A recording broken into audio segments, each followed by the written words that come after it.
טבעת שלמה המלך, שמעתם עליה?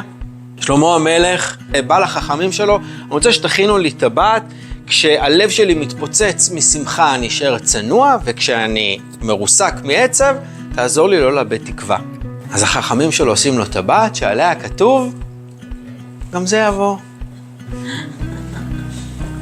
הבנת הזמניות עוזרת לנו פחות לסבול. הכל יעבור חביבי. הסבל, השמחה, האושר, הבית, המשכנתה, כשאנחנו למעלה זה מזכיר לנו פשוט לא להאחז. לא בחתונה של הילדים, לא באושר, לא בציון במבחן, לא במשכורת. כשאנחנו למטה זה מזכיר לנו שגם זה יעבור.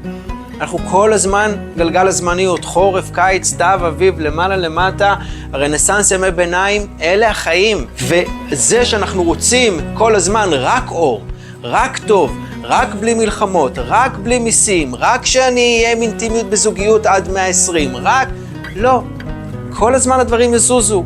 ויום אחד הזוגיות תהיה טובה, ויום אחד תריבו, ויום אחד אתם תאהבו, ויום אחד תשנאו.